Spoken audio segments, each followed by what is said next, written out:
America और Iran के बीच आखिरकार देखते ही देखते फिर से टकराव की स्थिति बन गई है। हजरात, जहां यह उम्मीद की जा रही थी कि शायद डोनाल्ड ट्रंप ईरान से डील कर लेंगे और शुरुआत में अमेरिका को सिर्फ एक ही कंसर्न था ईरान से कि ईरान परमाणु ना बनाए, इसकी वो गारंटी ले ले और गारंटी दे दे। लेकिन दोस्तों, बात यहां तक आते आते पलट गई है। दोनों देशों के बीच यानी ईरान और अमेरिका के बीच टकराव बढ़ गया है। जैसा ईरान के supreme leader Ayatollah Syed Ali खामनाई ने पहले ही कहा था कि इस अमेरिका से बातचीत बेकार रहेगी, हफ्तों और महीनों के बाद वही चीज़ नज़र आ रही है। नाजरीन, मामला ये है कि ईरान से कहा गया था कि आपसे हम छोटे मोटे मुद्दों पर, खासकर बस ये जो परमाणु वाला मसला है इस पर बात करेंगे, लेकिन डोनाल्ड ट्रंप की शर्तें और ज़िद बढ़ती गई। अब डोनाल्ड ट्रंप सरकार ने कहा कि हम 1% भी यूरेनियम ईरान बना सके ऐसा नहीं चाहते। हम चाहते हैं कि ईरान 1% भी यूरेनियम ना बना सके। यही अमेरिका अभी कुछ हफ्ते पहले तक ये कह रहा था कि इतना यूरेनियम बना सकता है ईरान जितना वो अपने सिविल सोसाइटी के लिए इस्तेमाल करे और ईरान के विकास के लिए इस्तेमाल करे। लेकिन अब फिर से कुत्ते ने काट लिया है डोनाल्ड ट्रंप को, और इतना जहर था डोनाल्ड ट्रंप में, कुत्ते की मौत हो गई है।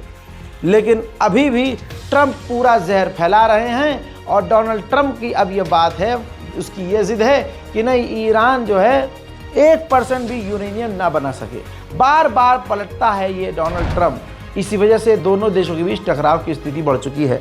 रिपोर्ट आपकी स्क्रीन पर। इस बयान के बाद देखिए, सीधी दो टूक ईरान के विदेश मंत्री ने कह दी है बात। ईरान के विदेश मंत्री ने कहा है कि ये जो 1% भी यूरेनियम बनाने का अधिकार हमसे छीना जा रहा है और अब नई नई शर्तें ट्रंप के द्वारा रखी जा रही हैं कि आप यूरेनियम ही नहीं बना सकते।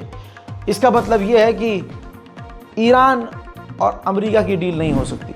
अमेरिका का विदेश मंत्री और पूरा अमेरिका के प्रशासन, अमेरिका की गवर्नमेंट अमेरिका के लिए काम नहीं करती है, वो इजराइल के लिए काम करती है। कल तक डोनाल्ड ट्रंप मीठे बन रहे थे, नरम और अच्छे बन रहे थे। अब अमेरिका को पीछे से उंगली कर दी इजराइल ने। अब अमेरिका के विदेश मंत्री कह रहे हैं कि 1% भी अगर ईरान यूरेनियम बना सकता है और अगर यूरेनियम बनाने के काबिल बनता है, उसके पास वो रिसोर्सेज होते हैं, तो वो कभी भी इजराइल के खिलाफ हथियार बना सकता है, किसी के खिलाफ भी वो हथियार बना सकता है। और हम ये नहीं चाहते कि ईरान इजराइल के लिए कभी खतरा बने।